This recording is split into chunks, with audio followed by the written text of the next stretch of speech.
Hi there, everyone. Welcome back to Press for Truth TV. I'm your host, Dan Dix. Today we're going to be talking about some very important health issues, in particular vaccinations. And joining us on the line today is Joel Lord. He's the founder of the Vaccine Resistance Movement, and he's the main organizer in a rather large event that is coming up on Tuesday, March the 12th. Joel, thank you very much for taking some time to speak with us here today at Press for Truth. Hi, Dan. It's a pleasure to be with you. So for some of the folks at home here who might not be familiar with your work yet, tell us a little bit about what the Vaccine Resistant Movement is and this event that you guys are currently organizing.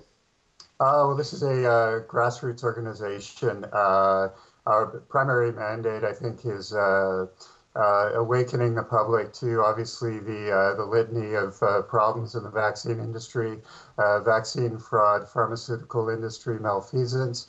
But there's an equal balance in all the work I've been doing of really trying to awaken this paradigm shift in consciousness amongst the general public towards this move towards self-sufficiency and bringing up these issues of self-determination of the body. Because we really, as I feel, we're really headed towards this, obviously, this sort of police state infrastructure wherein mandatory vaccinations are going to become systematized. And so I think there's a great urgency now to shift a lot of the disinfo and propaganda we're seeing that's being pushed out and promulgated on ordinary people, trying to wipe clean the confusion and bring this back to the issues that matter, which is obviously natural immunity, natural health, and holistic health. And that's really what I'm trying to do with all of my research thus far. As far as the mandatory vaccines, I believe it was in British Columbia recently, or not too long ago, when the healthcare officials, nurses were potentially going to have to be forced. What's the latest information on that? Is that still active, or are they backing off on that one a little bit? Well, the government's essentially given them a stay of execution in that respect. They're gonna come back with the same policy implementation next year, and are threatening to essentially drive it home. They're temporarily holding back because, of course, the majority of doctors and nurses were refusing workplace mandates on, that they get this flu shot, otherwise they'd be out of a job. But the BC Health, the BC Nurses Union, we're actually getting a lot of cooperation from the Cochrane group out of the UK, which is a consortium of some of the top doctors in Europe, who are essentially supporting the union stand. And they've come out with very solid evidence verifying that the flu shot is completely useless. The efficacy is upwards of maybe 1 or 2%, and even that is based on a lot of skewed data. And universally, the average now is actually 70% of doctors and nurses are refusing these shots across the board. So that's a clear indication that we've got a real awakening going on in the realm of academia about this. And so I think this controversy is only going to get hotter as we move forward, right? Well, that certainly says a lot when 70% of the healthcare officials are turning down their own flu shots. That speaks louder than words. Yeah, exactly. A lot of people out there might be wondering, what is the issues here? Some people may be hearing this for the first time and may be thinking, well, what are these risks associated with taking vaccines? I've never heard of that. What are some of the risks associated with that? Well, in my work, what I've done is I rely on science. Contrary to a lot of the mudslinging and disinfo that's been hurled at us from the Health Sciences Division of SFU, who tried to bar us access to SFU premises. The primary issue is the methodology of immunization. The mechanics behind vaccinations are fundamentally wrong, and that is what I've been pushing in my argument for the last few years since I came to a firm understanding and a firm grasp of the problems. For instance, synergistic toxicity is one aspect, a crucial aspect that most pediatricians are unaware of, and primarily because they're not getting instruction on this in their medical training.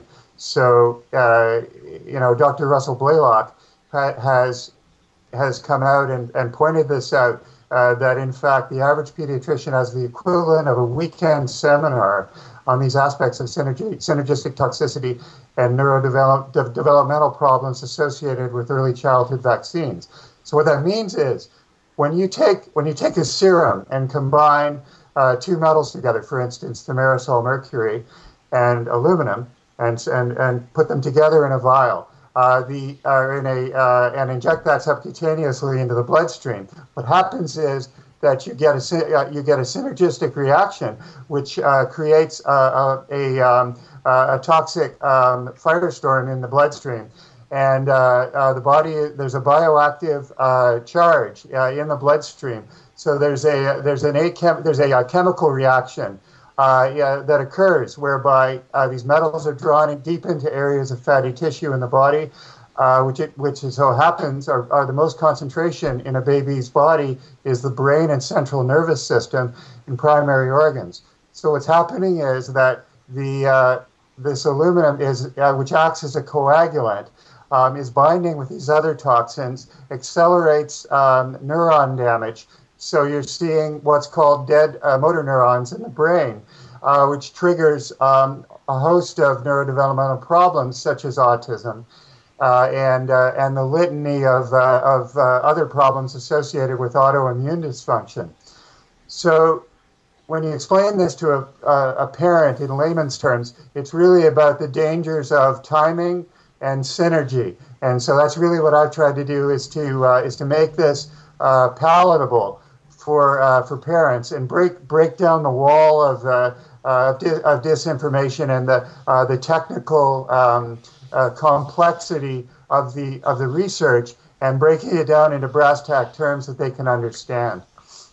So now you have organized this huge summit to break it all down and to give people the information. So for people who might be interested in attending, and I'm sure this is going to gain a lot of attention all across the nation on Tuesday, what can people expect from this summit? Who are some of the speakers going to be there, and what are they going to be discussing? We have Dr. Tatiana Albochanik on board. She's flying in from the United States to join us. She's going to be entering a media circus, but I think she's ready for it. She's a top immunologist who was weaned in academia. She's a PhD from Harvard and Rockefeller University. So what that means is that she actually comes from the realm of scientific, the bastion of scientific research. She came out and she had an about face midway through her career and realized that the industry is in fact broken, and that the immunology, which is the science of vaccines, is actually eminently flawed, and that it is antithetical to natural immunity, and therefore she has returned to the understanding that the only way to strengthen natural immunity is by reliance on natural products and getting back to what our ancestors understood. And I think that dovetails precisely with what I'm doing. So she'll be with us. We also have a mother of a vaccine-injured child who actually died of vaccine injury. And April Renee will be joining us from the States, another powerful speaker. Further, we have Gary Tunsky, who's a leading cellular disease specialist and naturopath extraordinaire, who has a balance of understanding that will blow the minds of people in the theater. because he's an eloquent speaker. He's gone deep into this area of synergistic toxicity. No one breaks it down better than Gary Tunsky.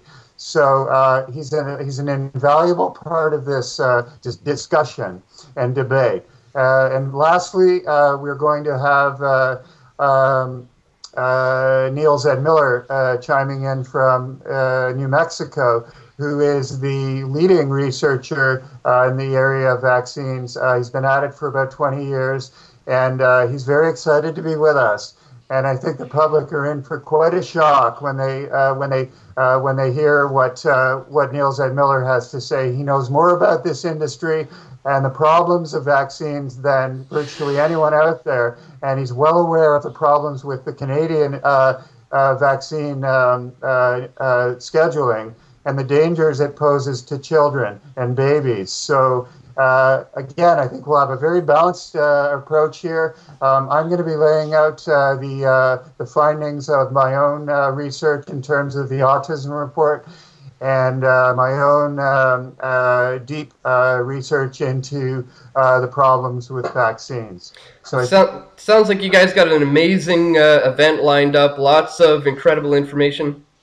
Right. Lastly, Dan, lest we forget, we're going to have a roundtable with parents of vaccine-injured children, and we're documenting everything. So this is going to be an historic event in the sense that these parents are going to come up and they're going to share their stories intimately in a roundtable setting, which has never been done before in a conference setting. So I believe that they will raise the level of reasoning and understanding here beyond anything that the public has ever seen before. Well, that's just information that simply can't be denied. So that's very interesting. Glad you're going to be documenting that as well. Now, yesterday you did a press conference with some of the mainstream media. How are they looking at this right now? What's their take on the summit? Well, they're completely one-sided. I mean, I've had several interviews with journalists who've made their minds up from the start, and clearly they're being muzzled by their editorial staff or whatever the case. We're not surprised that they're still they're pushing this. They're trying to inflame the controversy and make this whole story about about some idiotic radical fringe group character who's been throwing a lot of allegations about us, calling us incredibly dangerous, but he also, by the same token, called us incredibly powerful. So it's a very strange sort of balance. And we're really just trying to take the high road here and continue to really ride on the momentum that this is creating.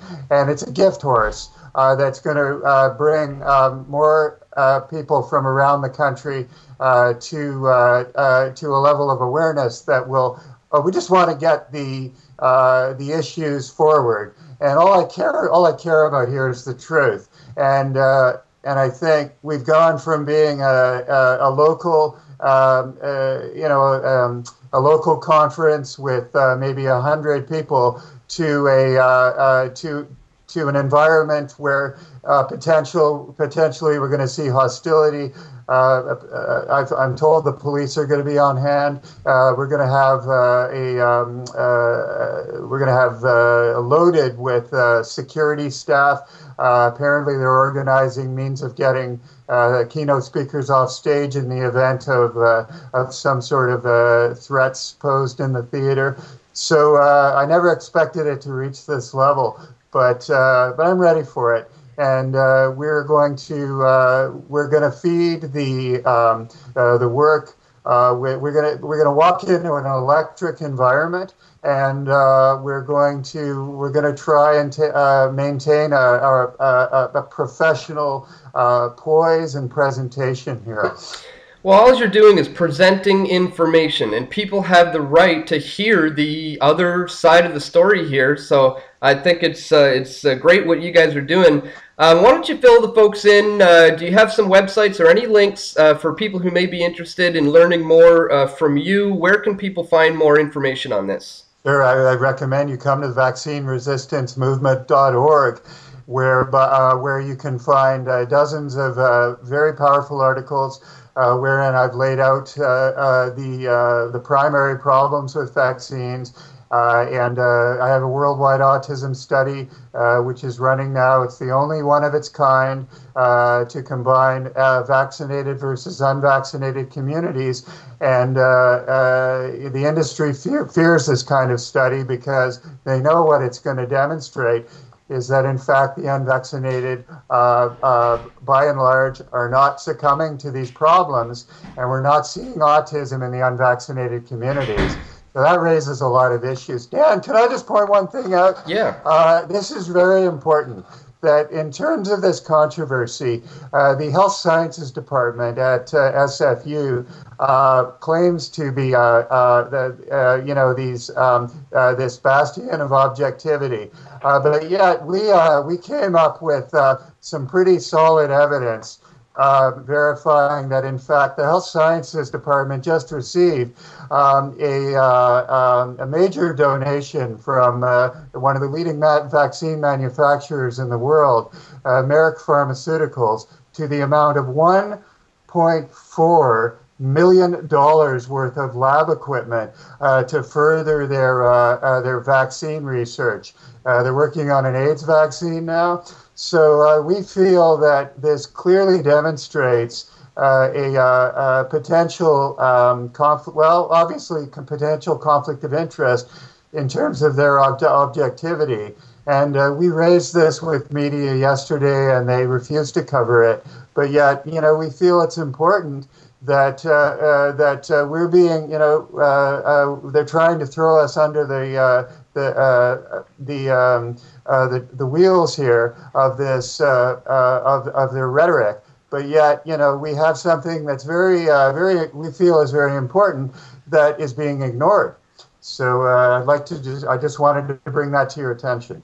Well, I think that means you're on the right track. If they got to put that kind of weight and that kind of money behind it, and I mean, they're already kind of putting people like, eugenicists like Bill Gates out there to be Right. the global vaccine distributor all over the world. So, you can take that as a sign that you're on the right path, and they're just trying to combat what you're doing. So. Again, if you have any final thoughts, and again, I just want to thank you for taking the time to speak with us today. And we'll be sure to have all the links in the description so people can check out the information. And I want to wish you all the best of luck at the summit tomorrow.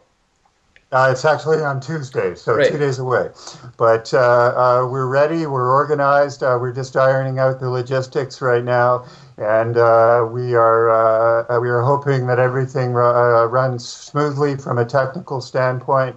And even if we have to wade through, picketers at the door, we'll take it in stride. We're going to have our cameras present as well. So the more they try and block the freedom of expression here, and the balanced positioning of views, I think the more they're going to really bite off their own heads here, and the more they're going to force the public to really stand up and become more aware of what's going on. Why are we such a threat to the industry? Why are we such a threat to SFU or all these dissenters? Why are they? Why is there such a what is it about our argument that threatens them if they so claim that the arguments have been put to rest, that the vaccine autism link has been put to rest, that all of this is undebatable, as the BC medical officer Perry Kendall just stated in throwing accusations at us. If that's the case, we'd really like to, ask Mr. Kendall why, in fact, the Italian court has just come out with this damning document whereby they have proven unequivocally the direct causal link between the MMR vaccine and resulting mid-grade autism occurring in this child, and his family was awarded, a large sum of money for it. So the industry is trying to sweep this type of study under their, or this type of finding under the rug. And we are going to try and level the playing field here, and you know and enable the public to hear the truth without fear of censorship or recrimination. Well, I'm very glad that you guys are going to be working to get to the bottom of this. I'm currently working on getting a few PFT correspondents to potentially cover the event as well. So we'll be sure to keep the folks up to date with all the information, what's coming out from the summit. So again, Joel, I want to thank you very much for joining us today, and I wish you the best of luck. We look forward to seeing what comes of this. Thanks, Dan. Can't wait till Tuesday. We're very excited. Yeah, man. Keep up the great work. It needs to be done. Thank you very much.